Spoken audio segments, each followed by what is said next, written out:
নমস্কার, কেমন আছেন সবাই? কুকুই ঝুমাতে সবাইকে স্বাগত। অনেক দিন পর আবার রান্না দেখাচ্ছি। এই রান্নাটা কিছু না, একদম সিম্পল, কিন্তু ভাবলাম মানে যারা চটজলদি করতে চায় করে কিনা জানি না, তবে আমি অনেকবার আমরা এরমভাবে খেয়েছি, খুবই ভালো লেগেছে। মাছের যে কাঁচা গন্ধটা সেটাও মানে থাকে না। প্রথমে আমিও ভয় পেয়েছিলাম, কিন্তু যদি মনে করেন রেসিপিটা ভালো তাহলে ট্রাই করে অবশ্যই দেখতে পারেন। আজকে বাজারে না মাছ ভালো পাইনি। খুব মানে চারিদিকে ইলিশ মাছ, ছোট ছোট, কিন্তু ছোট ছোট ইলিশ মাছ আমার মেয়েরা খেতে পারে না, ছোটোগুলো এত কাঁটা হয় তো, তা মাছ খুব একটা ভালো পাইনি। সেই জন্য যখনই আমি এরকম মাছ পাই তখন আমি এইভাবে প্রসেসটা করি, ভেজে করি না, হাতে সমস্ত মেখে মশলা মেখে মাছটা বসিয়ে দিই। কিন্তু বিশ্বাস করো খেতে খুব টেস্টি হয়। মাছের যে আঁশটানি গন্ধটার জন্য আমি একটু পাতি লেবু রসটা মাখিয়ে 5 মিনিট রেখে দেবো। এবার দেখো, এখানে আমি 5-10 মিনিট এরকম লেবু দিয়ে ম্যারিনেশন করে রেখেছিলাম। এবার আমি আদা রসুন পেস্টটা দিয়ে দেবো। এটাও আমি খুব ভালো করে মাখিয়ে রেখে দেবো আরও 5 মিনিট। দেখো, কড়াই সর্ষের তেল গরম করেছি, গরম করতে দিয়ে দিয়েছি। এবার আমি অল্প করে কালো জিরে দেবো। এটা কিন্তু মানে ট্রাই করে দেখতে পারো, যখন তোমাদের চটপট থাকবে কিছু, মানে খুব ভালো হয়, কোনো গন্ধ লাগে না কিন্তু। এবার গোটা শুকনো লঙ্কা আমি ফোড়ন দিলাম। এবার বেশ অনেকটা পেঁয়াজ কুচি দিয়ে দিলাম, কোনোটাই কিন্তু আমি নাড়বো না। এবার এটা হোক। আমি কিন্তু কোনো পেঁয়াজ নাড়িনি, তোমরা দেখে নাও। আর এখানে একটা পেস্ট আছে, ধনে গুঁড়ো, জিরে গুঁড়ো, আর লঙ্কার গুঁড়ো, হলুদ গুঁড়ো, আর কিচ্ছু নেই। এবার এই পেস্টটা আমি দিয়ে দেবো, কোনো কিছু মশলা কিন্তু আমি নাড়বো না।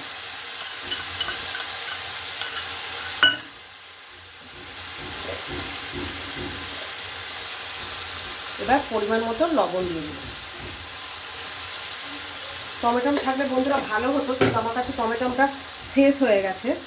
এইবার আমি এই মাছটা যে রেখেছি ম্যারিনেশন করে, এই মাছটা আমি একটা একটা করে বসিয়ে দেবো।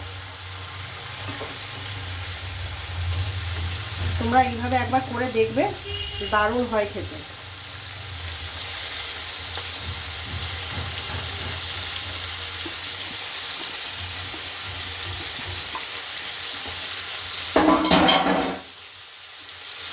উপর থেকে আমি আরেকটু কাঁচা পেঁয়াজ ছড়িয়ে দিলাম।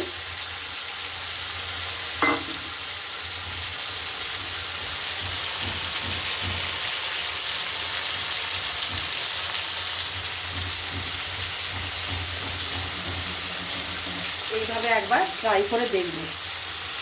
কাঁচা লঙ্কা দিয়ে দিলাম, দিয়ে আমি এবার জল দেবো, ব্যাস, দিয়ে চাপা দিয়ে দেবো, কোনো নাড়বো না কিন্তু। খুব মানে চটজলদি হয়, কিন্তু কোনো গন্ধ লাগে না। আমি এইভাবে ট্রাই করেছি। তোমাদের যদি মনে হয় খুব তাড়া কিছু, মানে ডাল একটা ভাজা এরকম মাছ করে দিতে পারো, তবে ট্রাই করে আগে দেখবে। সবার তো মুখের টেস্টটা আলাদা হয়, করে আগে অল্প করে দেখবে, যদি ভালো লাগে তখন করবে। আমি চাপা দিয়ে দিলাম, আর কিচ্ছু নাড়বো না। এবার দেখো, আমি কিন্তু একবারও নাড়িও নি বা এই লিডটা খুলিও নি। এইবার আমি লিডটা খুলে দেখছি, সেদ্ধ হয়ে গেছে। তোমরা জাস্ট এইভাবে, আমি এখনও নাড়বো না। এবার আমি অল্প করে একটু গরম মশলা দিয়ে দেবো, দিয়ে আমি ধনেপাতা কুচি দিয়ে দেবো। এইভাবে তোমরা একবার বানিয়ে দেখো, তারপর আমাকে বলবে। দিয়ে কাঁচা সর্ষের তেল দিয়ে দেবো। আমি কিন্তু এতক্ষণ কিচ্ছু নাড়িও নি, কিচ্ছু না।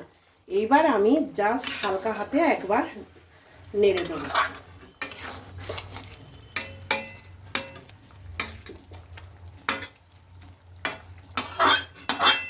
এটা তো ভাজা না, কাঁচা অবস্থায়, কিন্তু জাস্ট আমি নেড়ে দিলাম। দিয়ে আমি একটু ফ্লেমটা জোরে করে আমি একটু স্ট্যান্ডিং টাইমে রেখে দেবো। তারপর তোমাদের সার্ভ করে দেখাচ্ছি। লুকটা দেখে না, তোমরা অবশ্যই কিন্তু একবার ট্রাই করে দেখো। এবার আমি দেখো গ্যাসটা বন্ধ করে দিলাম, দিয়ে লিডটা দিয়ে আমি একটু স্ট্যান্ডিং টাইমে রাখছি। তাই দেখো, লুকটা আমি সার্ভ করে তোমাদের দেখিয়ে দিলাম। লুকটা এরকম, কিন্তু খেতে একবার ট্রাই করে দেখো।